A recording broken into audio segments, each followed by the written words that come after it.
It started on an ordinary Sunday afternoon, the kind that doesn't announce itself as the beginning of anything. The air smelled faintly of pondweed and sunlight.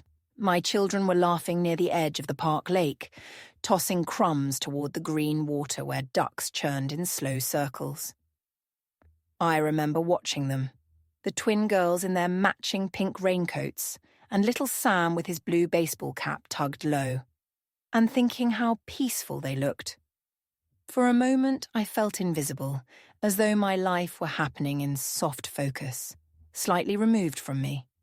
My husband Mark had stayed home to fix the shed, which usually meant nursing a quiet resentment with a can of beer.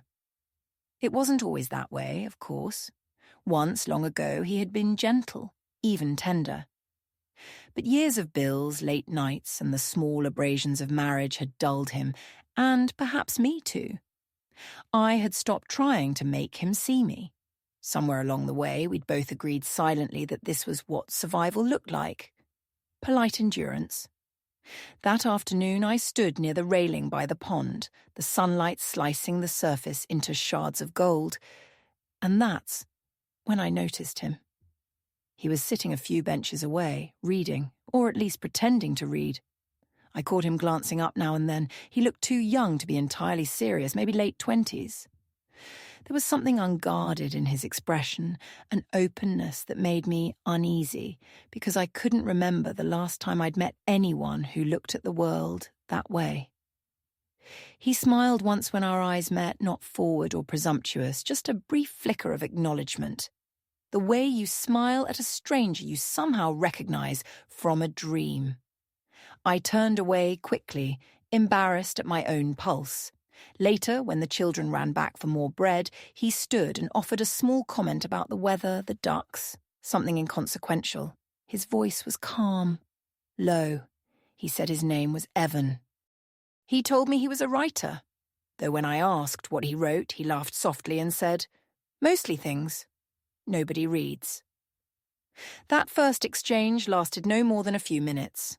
I forgot the exact words, but not the feeling, as if I'd been reminded of a colour I used to love before everything turned beige. For weeks afterward, I thought of him when I shouldn't have. In the grocery store aisle, folding laundry, brushing my daughter's hair, I told myself it was nothing, just the mind's way of creating a small escape hatch. But the thought stayed, stubborn and alive, like a melody you can't unhear. The next time I saw him was almost accidental, or so I pretended to believe. I told myself I was taking the kids to the park again because they'd asked to feed the ducks. But part of me, the part I kept buried, hoped he'd be there. And he was, sitting in the same place, a book open on his lap. He greeted me as if we were old friends reunited after years apart. There was warmth in it, and something else. Curiosity. He had that way of looking at people, as if he were always searching for the invisible thing they were afraid to say. He spoke about books, music, how he'd left the city because he needed air that didn't taste of ambition.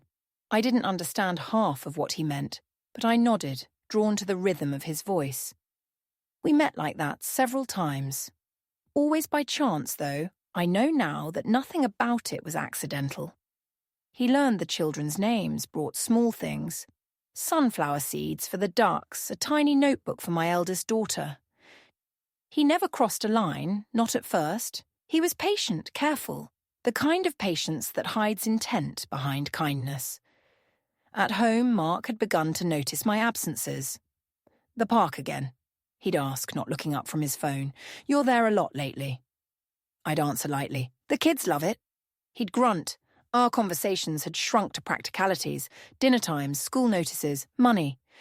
Sometimes at night, lying beside him, I'd stare at the ceiling and think about Evan's voice, the way he said my name. Slowly, as though tasting it. I hated myself for it, for how alive it made me feel.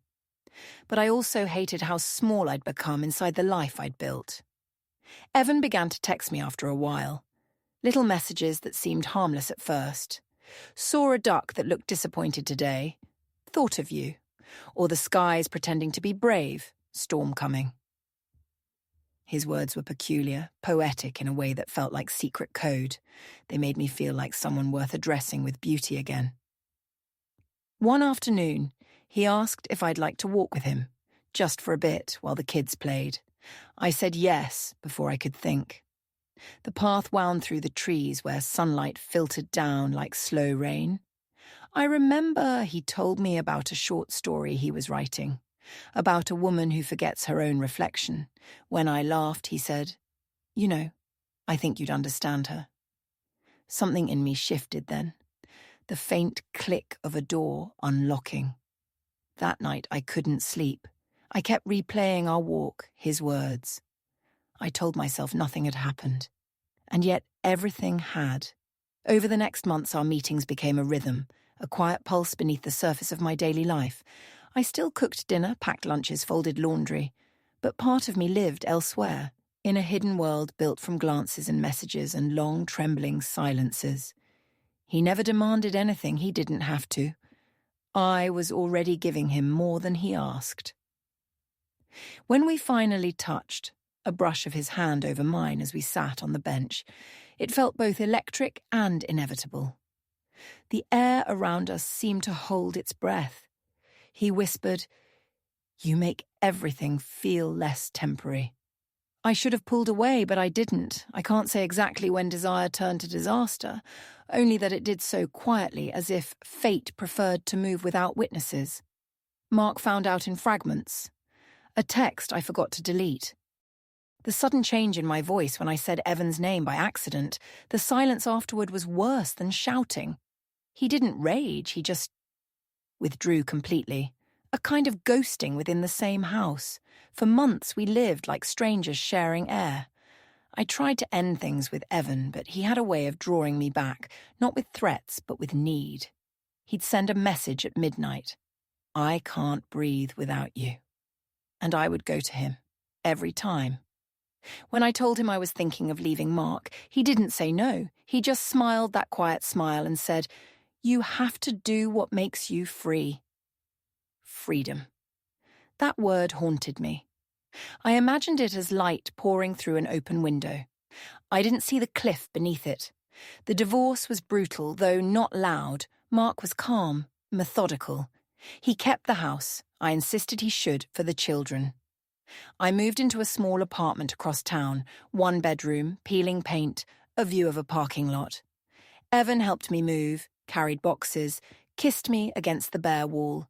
He told me this was our beginning.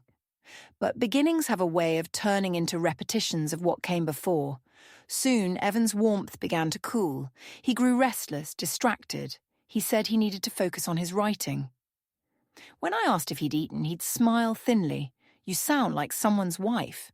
The irony stung. Months passed. The children visited on weekends, confused but kind. Mark's resentment was quiet, dignified.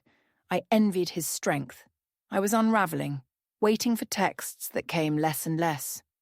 When I asked Evan if something was wrong, he said, "You've changed.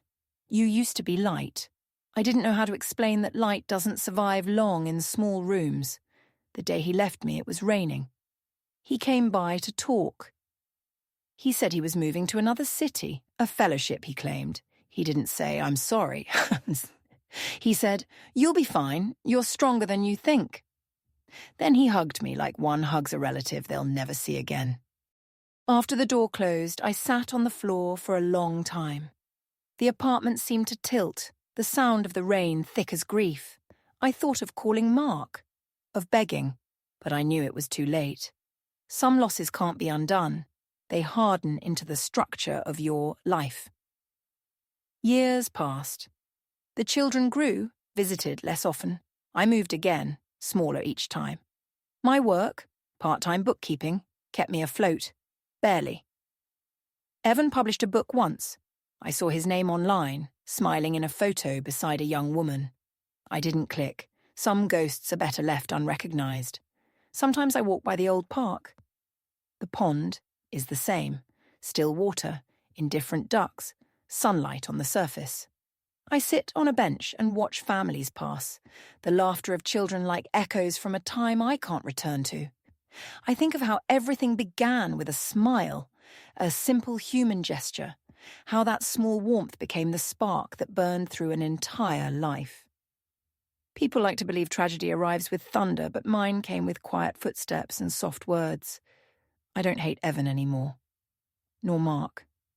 The only thing I resent, perhaps, is the mirror, the one that shows me the woman I became, shaped by choices that felt like love.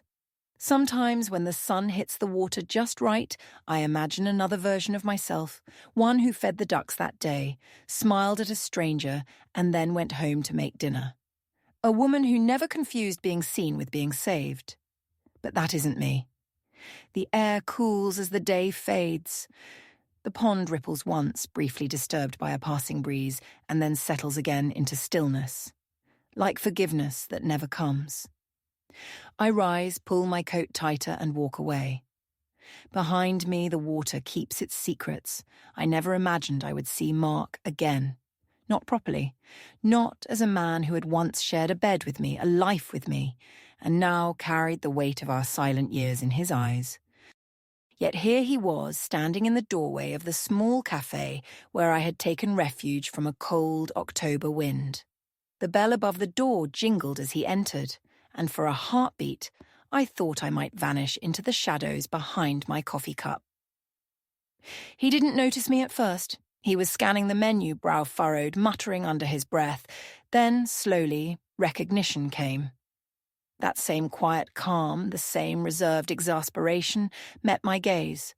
I wanted to look away, I wanted to disappear. But something inside me, a part I had long tried to bury, wanted to be seen. "Clara," he said, voice steady, measured. Not angry, not warm, just the sound of him acknowledging a shared history. I nodded, my throat tight. "Mark."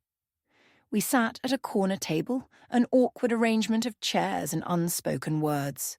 I watched him as he stirred his coffee, the familiar gesture, the way his hand held the spoon with quiet precision.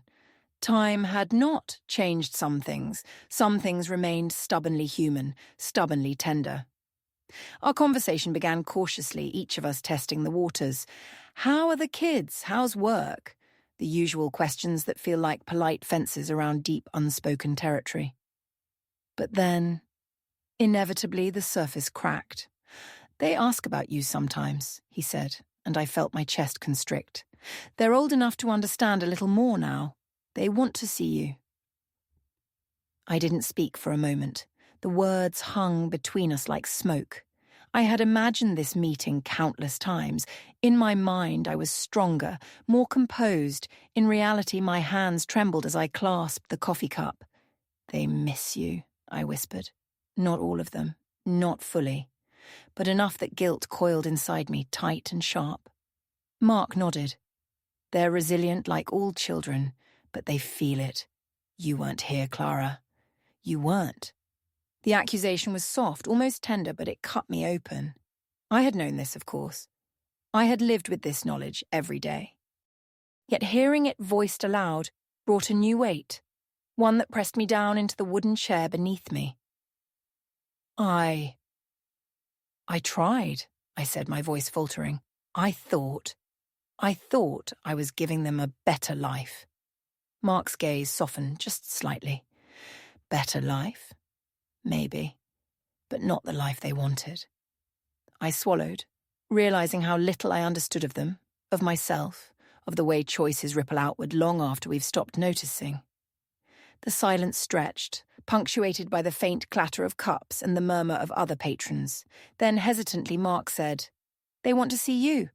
Would you come by this weekend? Maybe for dinner?" I nodded, though part of me quaked.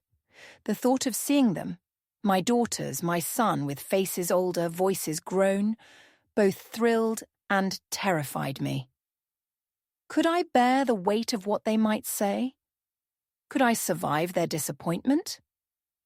That weekend arrived with its own gravity. The house, our old house, though now half emptied and quiet, smelled faintly of cedar and the faint residue of Mark's careful tidiness. The children opened the door cautiously, hesitation in their eyes, the memory of a mother absent lingering in every glance. "Mum?" the eldest whispered, uncertain, as if testing the sound of her own voice in relation to me. I nodded, unable to speak at first. The twin girls clung to one another, and little Sam peeked from behind them. Time had passed, but the tiny dynamics of family, fear, curiosity, longing remained. We sat at the dinner table. I tried to speak, to bridge years of absence with careful words. But the children were polite, yes, and loving, yes. Yet I sensed the invisible barrier, the part of me that had abandoned them, that had let them grow in fragmented pieces, was not gone. It was there in every glance, every pause, every small sigh. Mark watched silently, the quiet sentinel of their world. He didn't lecture, didn't scold. He just observed, and in that observation was a judgment I could not escape. Later, after the children had gone to bed, Mark and I sat on the porch. The night was crisp, wind moving through the trees, carrying the faint smell of autumn leaves. "You can try," he said quietly, "but some things don't come back." I nodded. I knew he was right. Love, once fractured, leaves behind a residue, a mixture of memory and regret that cannot be erased. I thought of Evan, of the brief warmth, the betrayal, the loss. I thought of the choices that led me here, and I felt the emptiness again, that hollow ache that had never left me. "I want them to know me again," I said softly, "but I don't know if I can be enough." Mark looked at me, his expression unreadable. Being enough is a luxury for people who haven't already lost something precious. You lost them. You're trying to rebuild from ashes. That's all anyone can ask. I didn't argue. I couldn't. The truth settled over me like frost on a window pane, beautiful, cold, and unreachable. I left that night with an odd mixture of relief and despair. I had seen them, spoken to them, been close enough to touch their lives again, and yet I knew that some part of the past would always linger between us, a shadow that no reconciliation could fully chase away. As I walked back to my small apartment, the streets empty and wet from rain, I realized that survival was no longer about desire or love. It was about presence, persistence, and the faint hope that what had been lost might, in some small measure, find acknowledgement. I did not cry that night. I only walked. The city was indifferent, lights reflecting off puddles like broken stars. And I thought, as I had countless times before, that some lives are composed not of grand gestures or passionate returns, but of small steps, each one heavier than the last, each one a testament to endurance in the face of irrevocable mistakes. And in that slow, deliberate walking, I understood something new. Sometimes the past cannot be changed. Sometimes the ones we love cannot forgive us fully. And yet, we move forward anyway, carrying both the burden and the fragile, trembling hope that we might be seen, at least partially, at least for a moment, by the people who matter most. The weekend after that first cautious visit, I found myself staring at the children's school photos on the refrigerator at Mark's house.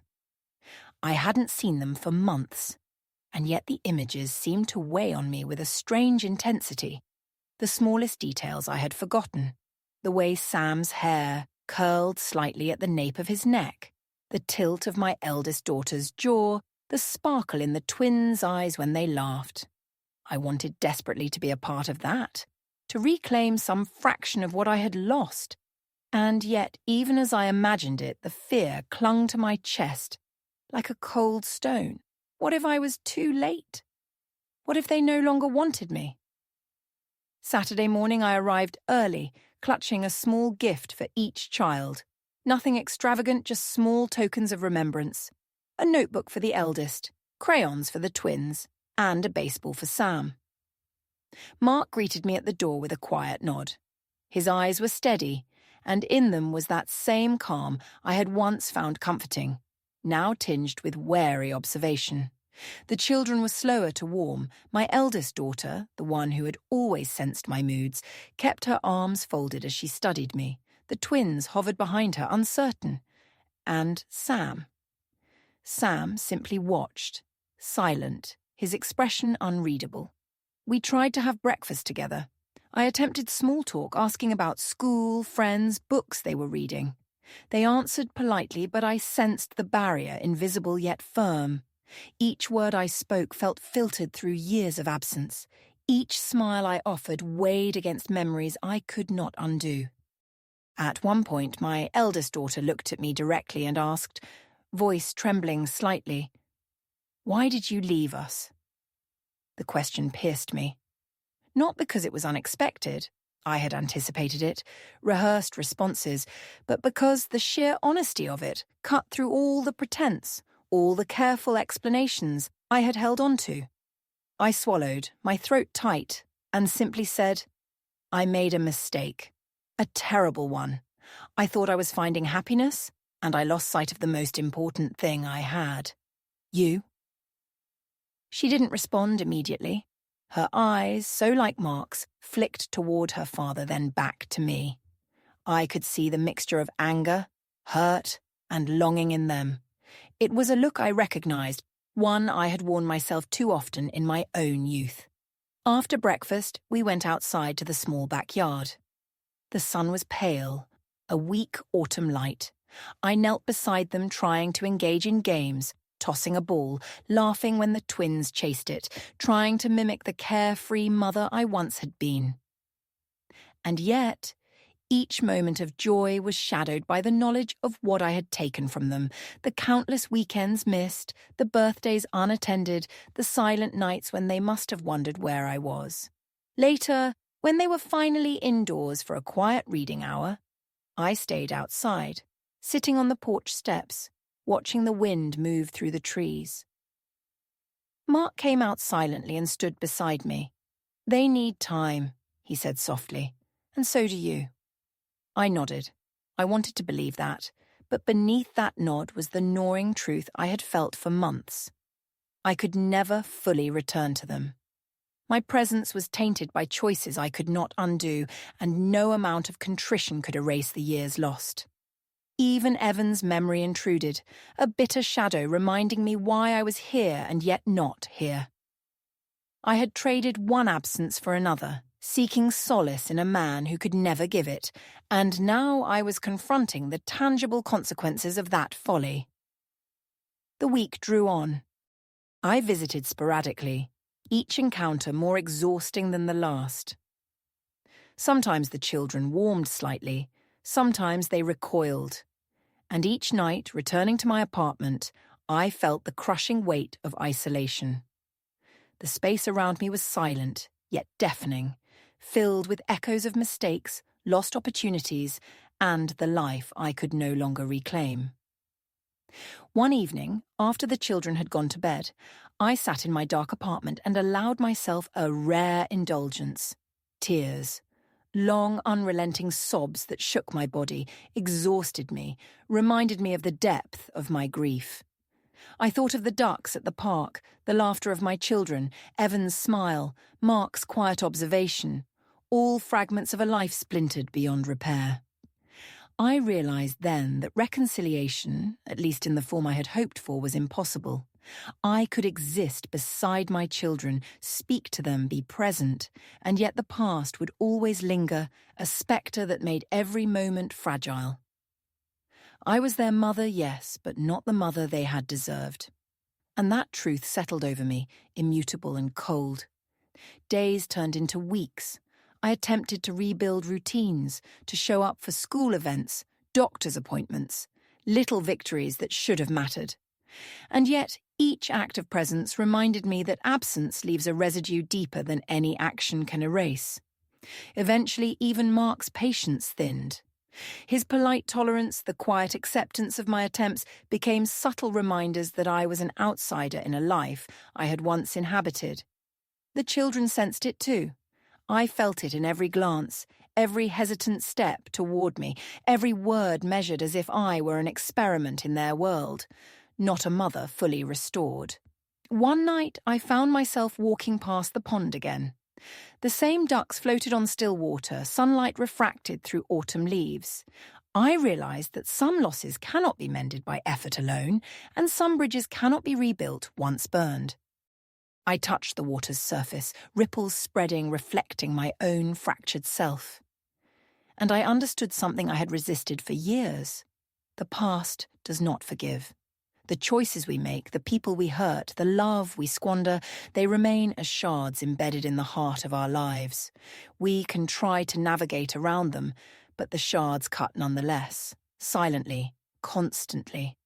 I walked home that night, the chill in the air matching the emptiness inside. I had tried. I had reached, stumbled, bled for reconciliation. But the truth settled over me like frost. Some things once broken remain irreparable. The children were here, Mark was here, I was here. And yet in this shared existence I was always alone. The city lights reflected in puddles, fragmented and distorted, mirroring my own fractured reflection. I knew, with a clarity I could no longer deny, that the life I had sought, the happiness I had chased through desire and rebellion, would never return.